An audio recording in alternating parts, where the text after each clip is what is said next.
은혜로운 찬양을 우리 주님께서 기쁘게 받으신 줄 믿습니다. 사랑하는 성도 여러분, 깊어가는 이 가을 말씀 묵상과 기도로 귀한 열매를 풍성하게 맺는 우리 모두가 되기를 주님의 이름으로 축복합니다.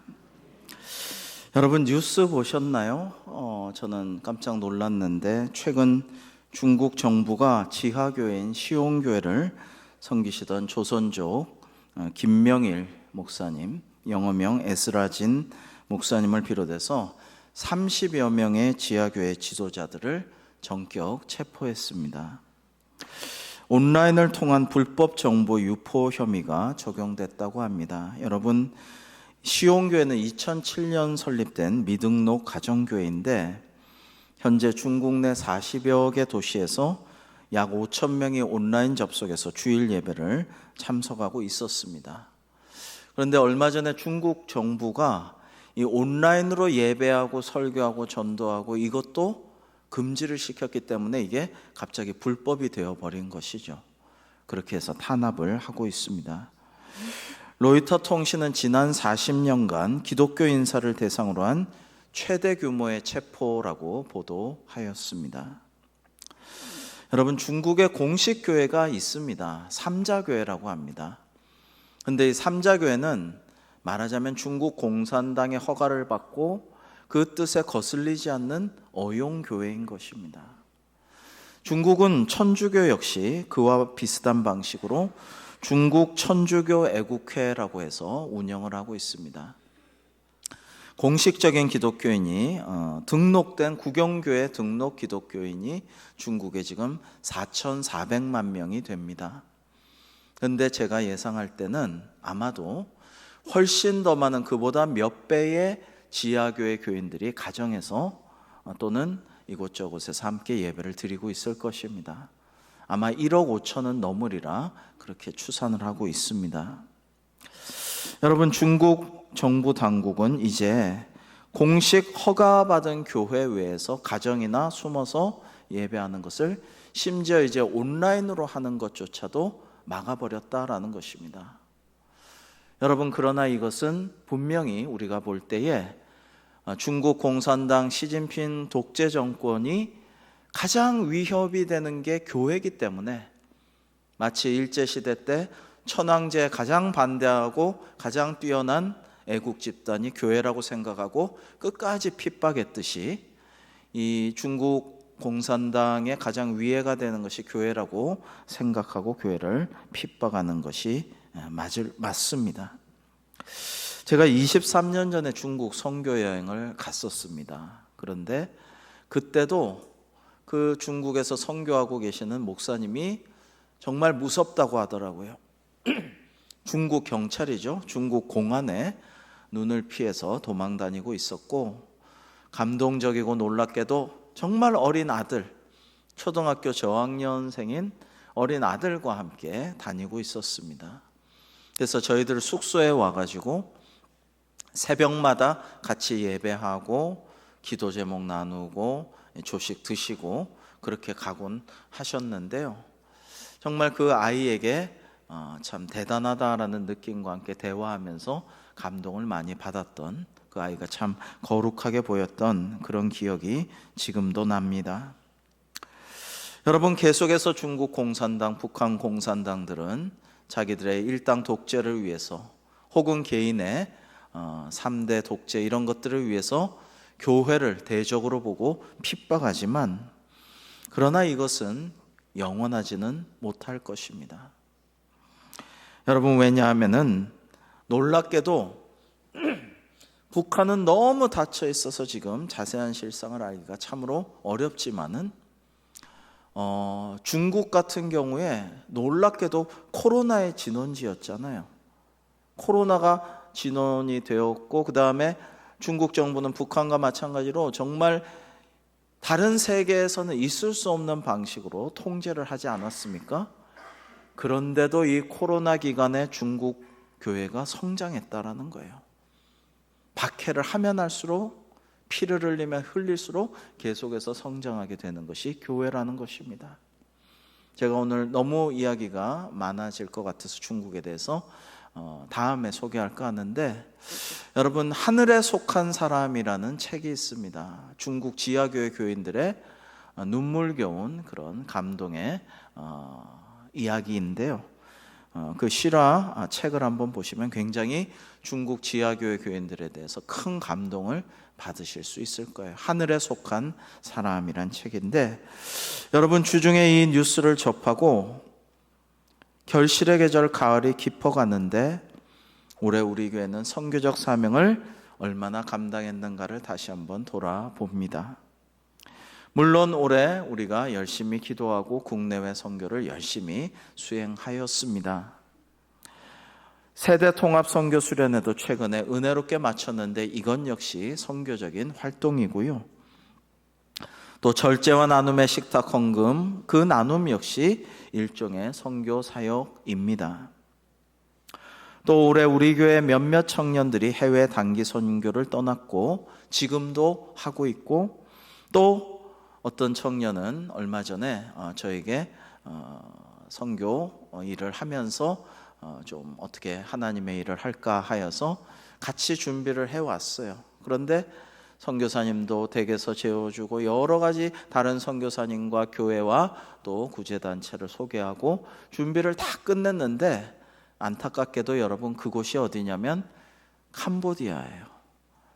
캄보디아에 지금 들어갈 수가 없잖아요.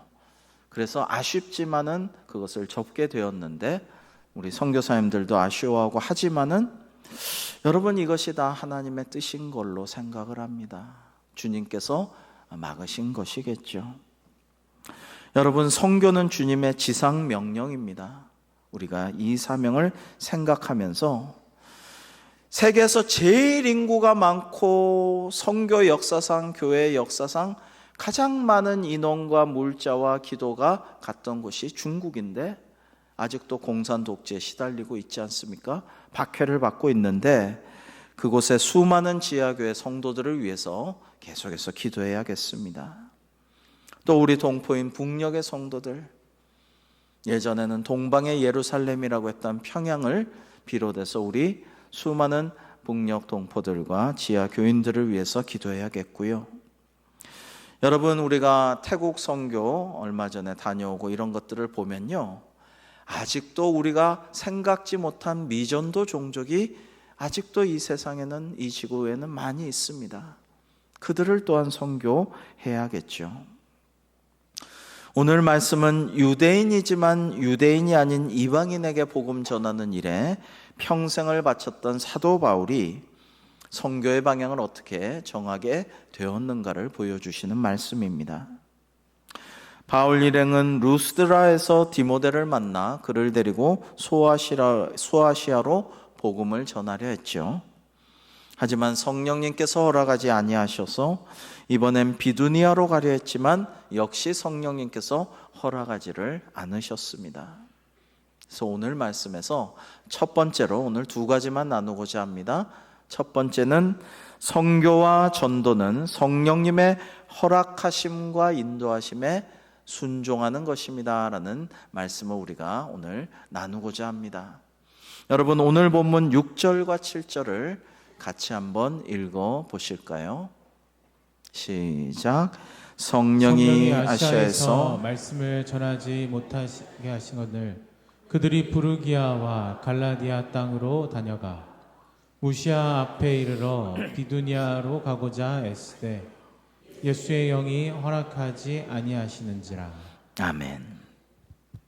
성도 여러분, 혹시 누구나 있죠? 아, 이거 왜 이 길이 막히지? 왜 이 문이 닫혀 있지? 정말 준비 많이 했는데, 꿈은 이루어진다 했는데, 내가 오래 꿈꿨는데, 정말 철저하게 계획했고 나의 열정을 많이 쏟았는데, 그리고 우리 믿는 사람들은 기도도 많이 했는데, 내 마음의 소원이라 하나님께 기도도 많이 했는데, 아니 왜 이 문이 막혔을까라는 생각을 할 때도 종종 있습니다. 살다 보면 있잖아요. 그런데 그럴 때는요, 여러분, 하나님의 인도하심은 언제나 여기로 저기로 가라, 이것만 있으신 게 아니라 때로는 어디로 가지 마라라는 인도도 있으시다라는 것을 우리가 기억해야겠어요. 가지 말라라는 말씀도 주신다라는 것입니다. 바울은 선교하러 가는 길이었죠. 나쁜 일을 하러 가는 게 아니에요. 좋은 뜻으로 선행을 하려고, 영혼을 구원하려고, 선교하려고 주님의 마음에도 기뻐하시리라 믿어 의심치 않으면서 갔던 길이지만 성령님께서 말씀하셔요. 아니야, 거기 아니야 라고 말씀하시는 것입니다.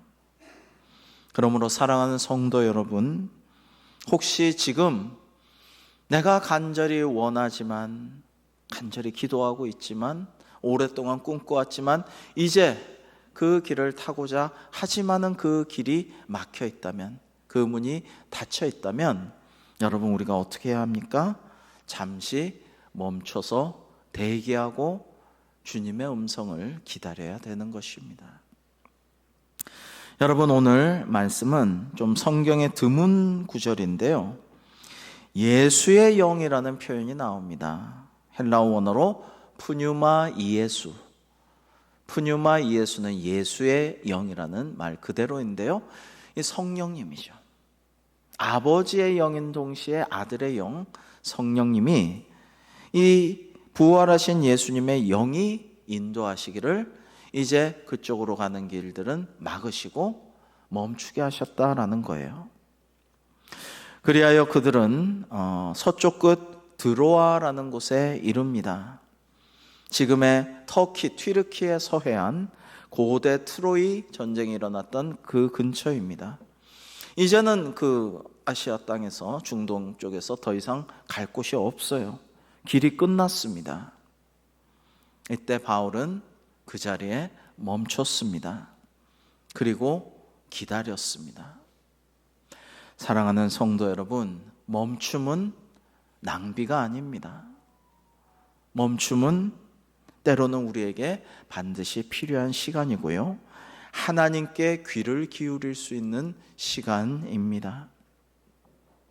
여러분, 그러나 우리는 늘 조급하죠. 늘 바쁘고요, 늘 뭔가 일을 해야 생산적이라고 생각합니다. 하나님 언제요? 하나님 왜요? 왜 안 돼요? 어느 때까지입니까? 어떻게 할까요? 빨리 말해 주소서. 우리는 계속 얘기합니다. 여러분, 그런데요, 사실 어떤 사람들은 아까워서 잠도 못 잡니다. 잠자는 시간이 너무 아깝다고 그래요. 어떤 사람은요, 새벽에도 너무 일찍 일어났는데 기도하려고 일찍 일어나는 게 아니고 새벽에 정말 누구보다도 먼저 깨야 된대요. 그래야 직성이 풀리고, 우유 배달부, 옛날에 신문 배달부가 이렇게 먼저 자기보다 일어나서 일한다, 그게 아니고 자기가 나가다가 사람을 만나야지, 자다가 그런 걸 받아보면 아유 내가 게으르다, 이런 강박관념에 시달린 사람들도 꽤 있다고 합니다. 그런데요, 여러분, 때로는 우리가 정신없이 바쁘고 분주할 때보다 우리가 멈춰서 묵상하고 기도하고 잠시 가만히 있을 때, 잠잠히 있을 때 주님께서 은혜의 음성을 들려주실 줄로 믿습니다. 여러분, 이 가을에 조금 멈추시고 조금 잠잠히 계시고 조용한 가운데 홀로의 시간을, 그게 큐티죠. 콰이어트 타임을 가지시고 묵상하고 기도하고, 그리고 하나님의 음성에 귀를 기울이고, 또 다른 어떤 아픈 이에, 영혼이 갈급한 이에 나를 좀 도와줘, 날 좀 구원해줘 하는 그런 음성에도 귀를 기울이는, 그리고 주님의 뜻에 순종하여 새롭게 나아가는 우리 모두가 되기를 주님의 이름으로 축복합니다. 여러분, 하나님이 가끔 그러시지 않나요? 좀 쉬어라. 좀 멈춰라. 좀 기다려라. 좀 가만히 있어라. 내가 해줄게. 내가 해결해 줄게. 내가 알려줄게. 내가 나의 뜻을 너에게 전해줄게. 조금 쉬어라. 조금 멈춰라. 좀 기다려라. 가만히 있어라. 너희는 좀 잠잠히 있어라. 그때 나의 구원하심을 보리라. 이렇게 말씀하실 때가 있다라는 거예요. 여러분, 말씀 묵상하면서 사무엘을 생각했습니다. 어린 사무엘이 사무엘상 3장에 나오죠. 하나님께서 사무엘아 사무엘아 부르시니까 대제사장 엘리가 부른 줄 알고 막 뛰어갔어요. 헐레벌떡 뛰어가가지고 부르셨습니까? 아니, 안 불렀는데. 또 하나님께서 사무엘아 사무엘아 부르셨을 때에 이 사무엘이 또 헐레벌떡 급하게 뛰어가서 아이고, 이번에는 확실히 들었습니다. 부르셨습니까? 안 불렀는데. 세 번째 부르심을 듣고 또 뛰어갔는데 엘리가 이제 눈치를 채고 이건 하나님이 너를 부르신 거야. 이제 주님 말씀하옵소서, 종이 듣겠나이다 라고 말씀드려라 라고 했잖아요. 여러분, 이거 굉장히 상징적입니다. 영적인 것을 어려서 잘 모르고 이런 걸 떠나서 헐레벌떡 뛰어다니는 것보다 그 자리에서 잠잠히 주님의 말씀에 귀를 기울이는 게 은혜의 시간이다. 하나님을 만나는 시간이다. 주님께서 말씀하시는 시간이고 내가 그 말씀에 순종할 수 있는 시간이다 라는 것을 우리가 좀 기억해야겠어요. 사랑하는 성도 여러분, 바울도 드로아에서 멈췄어요. 서쪽 끝이니까 갈 데가 없어요. 일단은 그렇게 생각했어요. 바다가 있고 갈 데가 없어요. 그런데 그 드로아의 고요함 속에서, 멈춤 속에서 사도 바울은 하나님의 그의 일생을 결정할 귀한 음성을 들어요. 여러분, 이렇게 해서 바울의 새로운 사도직이 시작이 됩니다. 사랑하는 성도 여러분, 여러분의 드로아는 어디입니까? 하나님께서 아무 말씀도 안 해주시는 것 같은 그 자리, 하나님께서 나를 만나주시지 않는 것 같은, 기도에 응답하시지 않는 것 같은 때에 그 자리에서 잠깐 멈추시고 잠깐 앉으시고 때로는 꿇어 엎드리셔서 하나님의 말씀을 묵상하고 기다리고 기도하고 또 지혜로운 사람, 신실한 사람과 마음을 나누고 중보하고 그렇게 마음을 정리하면서 기다리고 대기하면 주님께서 우리에게 주님의 때에, 언제인지 모르지만 가장 좋은 길을 인도하여 주실 줄로 믿습니다. 여러분, 바울 사도가 밤에 거기서 환상을 보죠. 그리스 변방입니다. 이 알렉산더 대왕이 원래 마게도냐 사람인데요, 그리스 아테나 같은 그 당시 문명국들은 사실은 그리스로 쳐주지도 않았어요. 마게도냐는 굉장히 험준한 변방 국가입니다. 그러니까 사도 바울이 별로 마게도냐 사람을 만난 적도 없고 생각해 본 적도 없어요. 그 나라 가본 적도 없고. 그런데 마게도냐 사람이 이리로 건너와서 우리를 도우라라고 말하는 거예요. 여기서 이 환상이란 헬라어로 호라마인데, 하나님께서 특별히 방향을 지시하시고 인도하실 때 쓰는 말이 환상이란 뜻이에요. 호라마라는 단어의 뜻입니다. 바울은 이제 하나님께서 명하시는, 성령님께서 명하시는 것임을 깨닫고 이제는 즉시 떠났습니다. 이제는 지체하지 않았습니다. 여러분, 요단강 앞에 선 여호수아와 백성을 기억하시죠? 하나님은 언약궤를 맨 제사장들이 먼저 이 급한 급류가 흐르는 요단강에 발을 담그라고 하셨어요. 홍해처럼 물살을 가른다든지, 그 급류가 딱 그치게 한다든지, 수위가 낮아지게 한다든지, 이게 아니고 이 급류에 제사장들이, 리더들이 먼저 발을 담그라 라고 하셨는데, 여호수아의 하나님 말씀 전함을 듣고 제사장들이 그렇게 발을 담그니까 물이 그치고 백성들도 다 건널 수가 있었어요. 이것은 순종이 얼마나 중요한가를 의미합니다. 바울 일행도 지체하지 않고 순종하여 바로 떠났죠. 자, 지금까지의 말씀은 이렇게 요약할 수가 있습니다. 우리의 길이 막혔을 때 우리는 대기해야 됩니다. 그 자리에서 기다리는 것이죠. 자, 그 다음에는 기다리다 보면은 언젠가는 하나님의 뜻이 나에게 임하게 됩니다. 계시를 받고 주님의 음성을 듣게 돼요. 그렇게 되면은 성령님의 인도하심에 즉시 지체하지 말고 순종하면 됩니다. 자, 여러분, 우리에게 길이 막혔을 때는 잠시 멈추시고 기도하고 대기하였다가 기다렸다가 하나님의 음성 듣고 주님의 뜻을 발견하면 즉시 순종한다. 이렇게 우리가 생각하면 됩니다. 미국 버지니아에서 교회를 개척한 한 목사님의 실화입니다. 이 목사님은 힘들게 교회를 개척해서 전도하려고 정말 열심히 노력을 했는데 주변에 교회 다니는 사람들은 일부러 개척교회, 새로운 교회 가려고 아니하고 크고 시설이 좋은 대형 교회를 계속 가려고 하고, 노방 전도를 해도 전도지를 맡는 사람이 거의 없었다고 합니다. 그래서 이 목사님이 굉장히 좌절했는데 주저앉아 있다가 기도할 때 하나님께서 목사님을 만나주시고 전혀 예상치 못한 새로운 길, 전혀 꿈꾸지 못한 길로 가도록 인도하셨다라는 것입니다. 그래서 1990년대 중반 그는 몽골로 가서 해외 선교의 부르심을 응답하여 사명을 감당케 됩니다.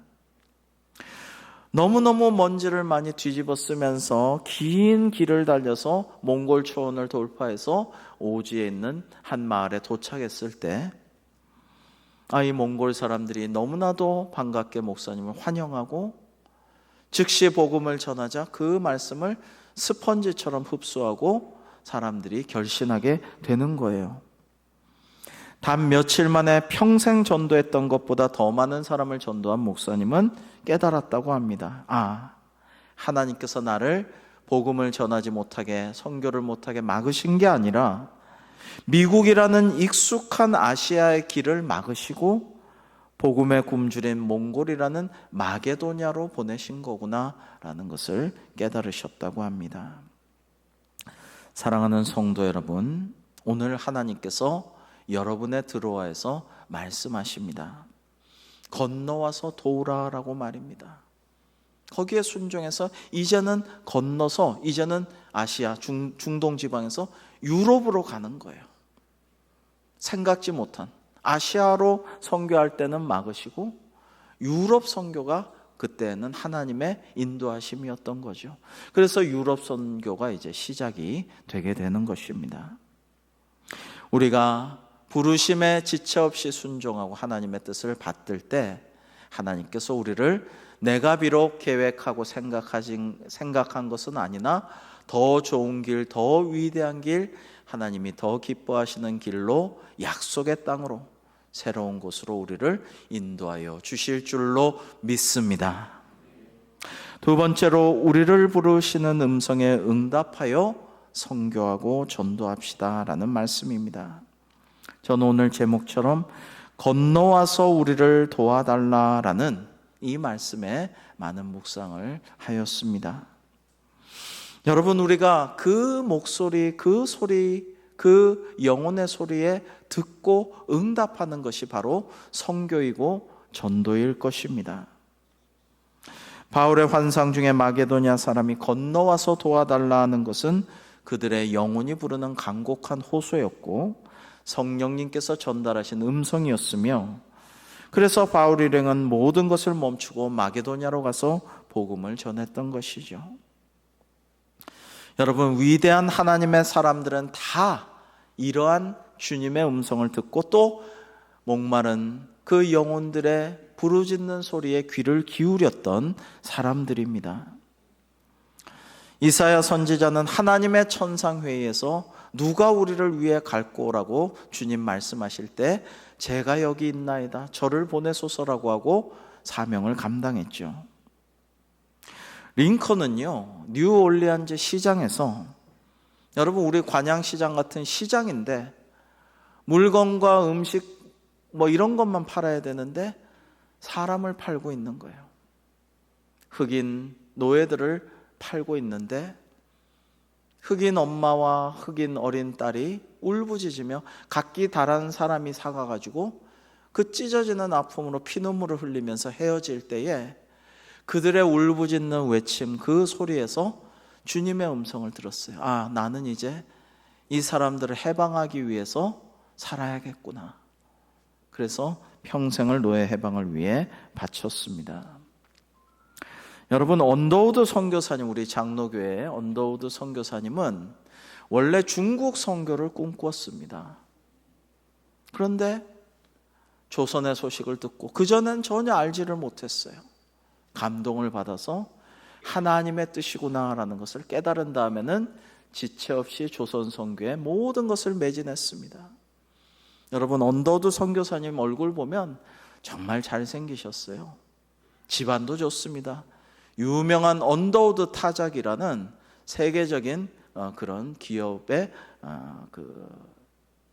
식구입니다. 가문에 속해 있죠. 그래서 이제 그 타자기 회사에서 후원도 많이 했고요. 정말 뛰어난 장래가 촉망되는, 그리고 중국 선교, 중국 대륙의 선교라는 위대한 포부를 가지고 있었지만은 하나님의 음성에 순종해서 조선에 와서 모든 것을 바쳤습니다. 이번 총회에도 그 언더우드 선교사님의 자손들이 오셔서 함께 예배를 했는데 참 감동이 되었습니다. 여러분, 신촌에서 뼈를 묻으리라, 실제로 그렇게 했지만 신촌에 여기서 모든 것을 이 조선 땅을 위해서, 선교를 위해서 바치리라 라고 했기 때문에 본인을 신촌원씨라고 불렀습니다. 우리는 본이 신촌이다, 원두거든요. 우리말로 원두, 언더우드는 우리 본은 신촌이다, 우리 신촌원가다 그러면서 조선을 조선 사람보다 더 사랑하면서 살았죠. 사랑하는 성도 여러분, 오늘 밤에 좀 늦지만 저는 브라질에서 평생 선교한 선교사님을 만나서 여러 가지 대화를 하기로 약속되어 있습니다. 여러분, 이 브라질 선교사님들이 요즘에 세계에서 가장 성령 충만한 브라질 사람들로 인해서 은혜와 감동을 많이 받는다, 도전을 많이 받는다 그래요. 브라질 사람들은 요즘 전 세계 사람들이 그러지만 우리가 어디, 한국인이 어디 가면 보고 한국인이 떴다 생각하면 지체 없이 사진 찍고 뭐 자기 집에도 초대하고 한국인이기만 하면 너무 좋아한다고 그래요. 근데 이 브라질 사람들이 성령 충만하여서 이 한류의 중심지 대한민국으로, 안양으로 오는 게 아니고 북한으로 가요. 북한에 가서 거기 살아요. 거기 살면서 뭐예요? 전도하려고. 그렇지 않으면 전도할 수 없으니까, 브라질 사람이 전도할 방법이 없으니까 북한에 가서 거기 이주해서 살아요. 북한 사람들은 좋아하죠. 외화가 들어오고 자원이 들어오니까 좋아합니다. 당국은 좋아하고 받아들입니다. 거기 왜 사느냐? 전도하려고 가서 사는 거예요. 근데 남녀노소, 청년뿐만이 아니라 너무나 많은 사람들이 계속 가고 있다라는 것입니다. 얼마나 놀랍습니까? 이것은 북한의 지하교회 성도들의 그 피 끓는 외침에, 건너와서 우리를 도우라는 영혼의 소리에 성령님 가운데, 그 충만한 가운데 공감하여서 그걸 듣고 움직인 것이라고 우리는 믿습니다. 여러분, 이 가을에 우리가 우리의 일상 가운데 하나님께서 부르신 그 자리에서 우리의 모든 삶의 지역들 속에서 각자가 하나님 주신 선교적 사명을 감당하는 이 가을이 되기를 간절히 소망합니다. 여러분, 커피 한 잔 할래요? 2부 때는 붙여서 아까 했는데 커피 한 잔 할래요? 했는데 아까는 띄어가지고 조금 이상했는데 커피 한 잔 할래요? 이러니까 좀 이상했어요. 그런데 여러분, 사실은 정말 말을 안 해도 눈빛으로, 태도로, 또는 그 사람의 영혼이 간절하게 우리가 전도해 주기를 원하는 사람도 있을 거예요. 그 사람들은 그게 전도라는 걸 모를 수도 있습니다. 그러나 이 공허한 삶에서, 이 의미 없는 인생에서, 이 팍팍한 삶에서, 아무도 외로운데 위로해 주지 않는 나의 인생에서, 또는 너무나 답답하고 재미없는 권태로운 이런 나의 삶 가운데 뭐 좋은 것 없나? 뭐 좀 의미 있는 거 없나? 뭐 좀 보람찬 인생을 이제 내가 나이도 들었는데 좀 마무리할 수 있지 않을까? 막연한 기대로 누군가가 나를 이끌어주기를 원하는 이들이 있을 거예요. 여러분, 그런 분들을 살펴보시고 그런 분들의 영혼의 소리에 귀 기울이셔가지고 그런 분들에게 커피 한잔 할래요.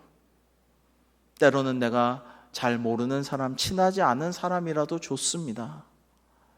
그런 초대를 함으로써, 또는 너무나 친한데 정말 모든 것을 갖춘 것 같지만 그 영혼이 공허한 친척, 친지 있잖아요. 그렇게 해가지고 구원의 방주로 인도하면 하나님께서 얼마나 기뻐하실까요? 저는 오늘 건너다는 말에도 많이 묵상을 하고 기도하였는데 은혜가 됩니다. 오늘 우리가 부른 찬송가는 산을 넘고 물 건너 힘을 다해 복음의 빛 비춰라 라고 힘차게 노래했죠.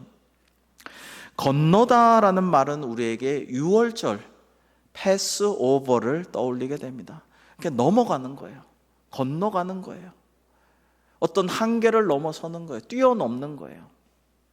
하나님께서 죽음의 천사를 보내셔서 애굽에 있는 모든 초태생, 모든 마지들을 다 죽이는 마지막 10번째 심판을 행하실 때에 이 유대인들이 믿는 마음으로 순종해서 어린 양을 잡아 그 피를 문지방에 바르면, 문설주에 바르면 죽음의 천사가 거기는 넘어갔어요. 뛰어넘었어요. 건너갔어요. 애굽 사람이든 다른 이방 사람이든 누구든 그 어린 양의 피를 자기 집에 바르면, 또는 그 집에 가 있으면 그 죽음의 밤, 초태생들의 죽음을 면할 수 있었어요. 그러나 유대인이라고 할지라도 말씀을 듣지 않으면은 그 마지는 죽음을 당하게 되는 것이죠. 사랑하는 성도 여러분, 우리도 예수님의 그리스도의 보혈의 피를 믿음으로 죽음으로부터 영원한 생명으로 이렇게 건너가게 된, 뛰어넘게 된 은혜를 받은 사람인 줄 믿습니다. 여러분, 이런 은혜를 받은 우리가 얼마나 감사해요. 얼마나 기뻐요. 얼마나 복됩니까? 이 은혜를, 이 먼저 받은 감동을, 이 하나님의 갚을 수 없는 이 사랑을, 오죽하면 독생자이신 예수 그리스도를 십자가에 달려 죽기까지 그렇게 만드셨어요. 우리를 위해서. 이것을 전하여서 정말 공허하고 괴롭고 외롭고 재미없는, 의미 없는 인생을 살아가는 세상 사람들에게, 또 우리 북한의 동포에게, 중국의 지하 교인들에게, 그리고 아직도 수많은 예수님을 모르는 미전도 종족들에게 우리가 전도하고 선교하는 선교적 사명을 감당하는 우리 대광교회 되기를 주님의 이름으로 축복합니다. 기도하겠습니다. 아버지 하나님, 하나님께 받은 은혜가 너무나 큰데 구원해 주신 은혜와 영원히 천국에서 영생복락 누리게 하신 그 은혜의 선물을 기억하고 감사하며 이 가을 저희도 우리 주변에 맡은 자리에서, 삶의 자리에서, 각자가 부르신 자리에서 전도와 선교의 사명을 감당하는 저희들이 되게 하여 주시옵소서. 예수님의 이름으로 기도하옵나이다. 아멘.